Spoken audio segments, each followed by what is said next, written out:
आज प्रेमानंद जी का ही एक वीडियो है और वो उसमें प्रेम को परिभाषित कर रहे हैं। और प्रेम की परिभाषा तो उन्होंने बढ़िया दी है एक हद तक, लेकिन वो उसमें कुछ कह रहे हैं उस पर ध्यान देने की बात है। उनके वीडियो का लिंक आपको यहाँ आई बटन में ऊपर मिल जाएगा, वहाँ से निकाल कर देख सकते हैं। वो कह रहे हैं कि प्रेम तो केवल हरि कर सकते हैं, भगवान ही कर सकता है। और परिभाषा क्या दे रहे हैं वो प्रेम की परिभाषा दे रहे हैं कि ये जो हम बोलते हैं आई लव यू या मैं तुम्हें प्रेम करता हूँ, ये बोलना तो सब दिखावा है। आचरण में ऐसी बात आनी चाहिए। बात भी सही है कि भाई बोलते हो वो तो ठीक है, उसमें तो कोई प्रॉब्लम नहीं है, लेकिन जैसा बोलते हो अगर वैसा ही आचरण भी हो, जैसे बोल रहे हो कि मैं प्रेम करता हूँ और आचरण भी वैसा हो, तो इसको तो दिखावा नहीं कहेंगे, ये तो वास्तविकता हो गई। हाँ, खाली कोई कहता हो और उसे सुखी रखने के लिए प्रयास ना करता हो, तब कह सकते हो कि दिखावा है। एक तो ये बात है। दूसरा कह रहे हैं कि वो कि हरि ही माने ईश्वर ही सबको प्रेम करते हैं और कोई यहाँ किसी को प्रेम नहीं करता है। ये भूल गए कि थोड़ी देर पहले ही कह रहे थे कि प्रेम का मतलब है दूसरे को सुखी रखना। और ये कह रहे हैं कि केवल परमात्मा ही प्रेम करता है। इन्होंने परमात्मा को दूसरों को खुशी करते हुए, सुखी करते हुए कहाँ से देख लिया? क्या इन्हें इस दुनिया में जितना दुख है क्या वो दिखाई नहीं पड़ता? क्या इनकी आंखें रोते बिलखते परेशान लोगों को भी सुखी हैं ऐसा देखते हैं? इनकी किडनियां दोनों ख़राब हैं और उस किडनी की वजह से इनका शरीर सूजा रहता है, इन्हें हमेशा दर्द रहता है। वहाँ पे जहाँ पे ये डायलिसिस कराते हैं वो हमेशा खुला रहता है, कभी भी इनको वहाँ इन्फेक्शन हो सकता है वगैरह वगैरह। तो ये कौन सी आँख से देखते हैं कि ये सब भी इन्हें सुखद दिखाई पड़ता है? छोटी छोटी बच्चियों के बलात्कार हो रहे हैं, लोगों के मर्डर हो रहे हैं, जहाँ युद्ध चल रहा है वहाँ आम आदमी खाने को परेशान है, जीवन परेशान है। अभी जो उत्तराखंड में आपदा आई उसमें पता नहीं कितने सैकड़ों लोग जो दब के उसमें मर गए हैं उस मलबे में। ये कौन सी नज़र से देख रहे हैं कि इन्हें जब एक आदमी किसी को कहता है आई लव यू, उसको ये कह रहे हैं दिखावा है। और कोई आचरण करे किसी को सुखी करने का तो उसे वो बोलेंगे हाँ ये प्रेम है। कि बोले ना, आचरण करे। तो ईश्वर बोलने तो आता नहीं है, वो तो साफ दिख रहा है, लेकिन उसका आचरण कहाँ से दिख रहा है ईश्वर का कि वो सबको सुखी बना के रखे हुए हैं, इंक्लूडिंग इन्हें खुद। कहाँ दिखाई दे रहा है इन्हें? अभी कुछ सालों पहले या एक शताब्दी पहले यहाँ लोगों को दास बना के रखा जाता था, कोड़े मारे जाते थे। मतलब कौन सी दुनिया में रहते हैं ये? इन्होंने कोई अपनी ख्याली दुनिया बना रखी है क्या अंदर के वहाँ सब सुखी हैं और वहाँ ईश्वर का राज है? क्या ये इस दुनिया की बात नहीं कर रहे हैं? सोचिए ज़रा। मतलब ये जो स्टेटमेंट देते हैं उस पर खुद भी कभी सोचते हैं कि मैंने क्या बोल दिया? ये कह रहे हैं कि आचरण से डिसाइड होगा, तय होगा कि तुम प्रेम करते हो कि नहीं करते हो। ईश्वर का आचरण तो ये देख ही नहीं रहे, क्योंकि ईश्वर तो सबको सुखी किए हुए है नहीं है। जब वो सबको सुखी किए हुए है नहीं है तो ईश्वर प्रेम करता है, ये स्टेटमेंट पे कहाँ से पहुँच गए, कैसे पहुँच गए, किस विधि से पहुँच गए?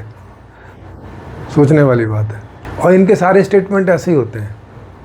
ऐसा लगता है कि जब ये इनसे कोई सवाल पूछता है तो इनका दिमाग किसी किताब में चला जाता है जो इन्होंने पढ़ी होगी या सुनी होगी किसी से, और वहाँ लिखा है कि केवल ईश्वर ही प्रेम कर सकते हैं, और बस इन्होंने बोल दिया।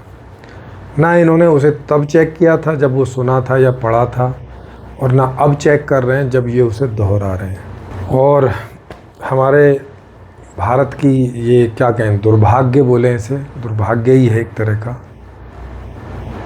कि लोग ऐसे लोगों को संत के नाम से भी बोलने लगते हैं, खाली बस वो प्रसिद्ध हो गए हैं तो बोलने लगते हैं, और इन्हीं बातों को बोल बोल के प्रसिद्ध हो गए कि भगवान के अलावा तुम्हारा कोई नहीं है, भगवान ही तुमसे प्यार करते हैं। अब पूछो प्यार क्या चीज़ होती है, प्रेम क्या चीज़ होती है? दूसरे को सुखी करना। तो वो सुखी तो हमें कर नहीं रहे। ऐसा उनसे कोई वहाँ सवाल पूछता नहीं, या पूछता भी होगा तो ये उसे एडिट कर देते होंगे, उतने हिस्से को ये उसमें रखते नहीं होंगे, क्योंकि इसका इनके पास तो कोई जवाब होगा नहीं, या कोई पूछता ही नहीं होगा। हमारे भारत में लोग इतने श्रद्धालु हैं, और ज़्यादातर वहाँ श्रद्धालु ही जाते हैं। जिनको ये समझ है वो तो शायद जाते भी नहीं, तो श्रद्धालु ही जाते हैं। वो कुछ भी बोलते हैं, वो ऐसा भी बोलते हैं कि देखो तुमको तुम्हारे माता पिता ने पैदा नहीं किया है, तो वो हाँ जी ऐसे करके चले जाएंगे। वो ये नहीं पूछेंगे कि फिर किसने पैदा किया? भगवान ने पैदा किया है। तो फिर मेरे सर्टिफिकेट पे पिता के नाम के आगे मेरे पिता का नाम, माता के नाम के आगे मेरी माता का नाम, ईश्वर का नाम तो रखा नहीं है वहाँ कहीं पे।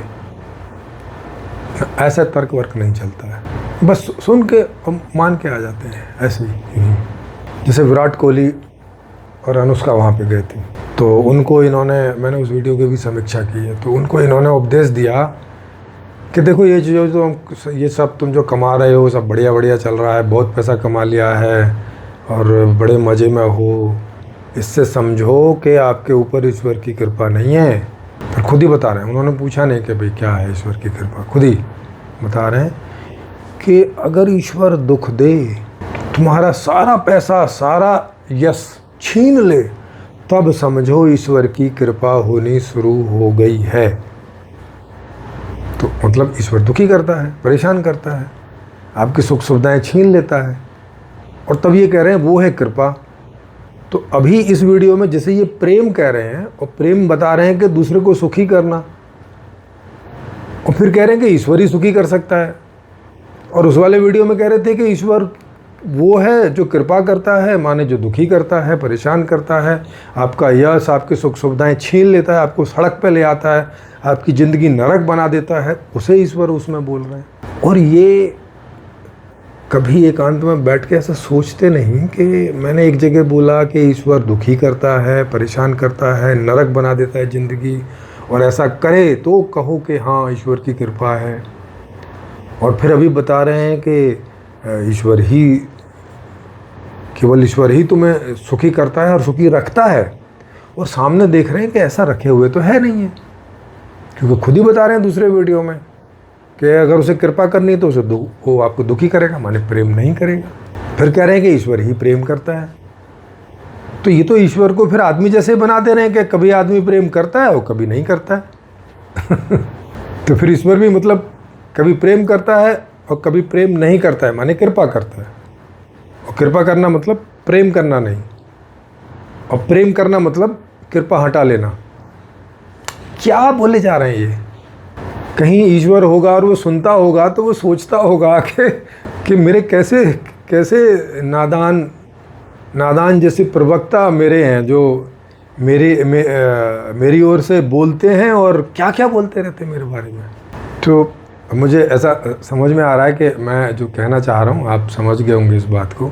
फिर भी किन्हीं को लगे कि नहीं आप समझ नहीं रहे हो, आप समझ नहीं सकते हो उनको, और वो मन बुद्धि के परे हैं, और ऐसी कमेंट लिखने की बजाय ज़्यादा अच्छा है कि आप यहाँ वक्ता बनकर आएँ, या बोले तो प्रेमानंद जी के प्रवक्ता बन के आएँ, और उनकी उन बातों को थोड़ा यहाँ एक सीक्वेंस में, एक लॉजिकल रूप में रखें। जब आप रखेंगे, उनको रखने का प्रयास करेंगे, तो आपको भी बहुत कठिनाई होगी। कठिनाई क्या होगी? असंभव भी हो जाएगा आपके लिए कि कैसे इन दोनों बातों को रखें। कृपा और प्रेम को इन्होंने बिल्कुल अपोजिट करार दिया है। अब एक शख्स या एक शख्सियत, वो चाहे ईश्वर हो चाहे कोई भी हो, वो ऐसा अपोजिट व्यवहार कैसे करेगा? और फिर भी उसे बोलेंगे कि बस प्रेम यही करता है और कृपा भी वही करता है। मतलब जब आपका वो शरीर सही रखेगा, आपकी किडनी ठीक करेगा, मतलब कृपा हटा ली और प्रेम कर दिया। और जब किडनी ख़राब करनी है तो कृपा कर दी और प्रेम हटा लिया। क्या क्या है ये सब? ठीक है जी।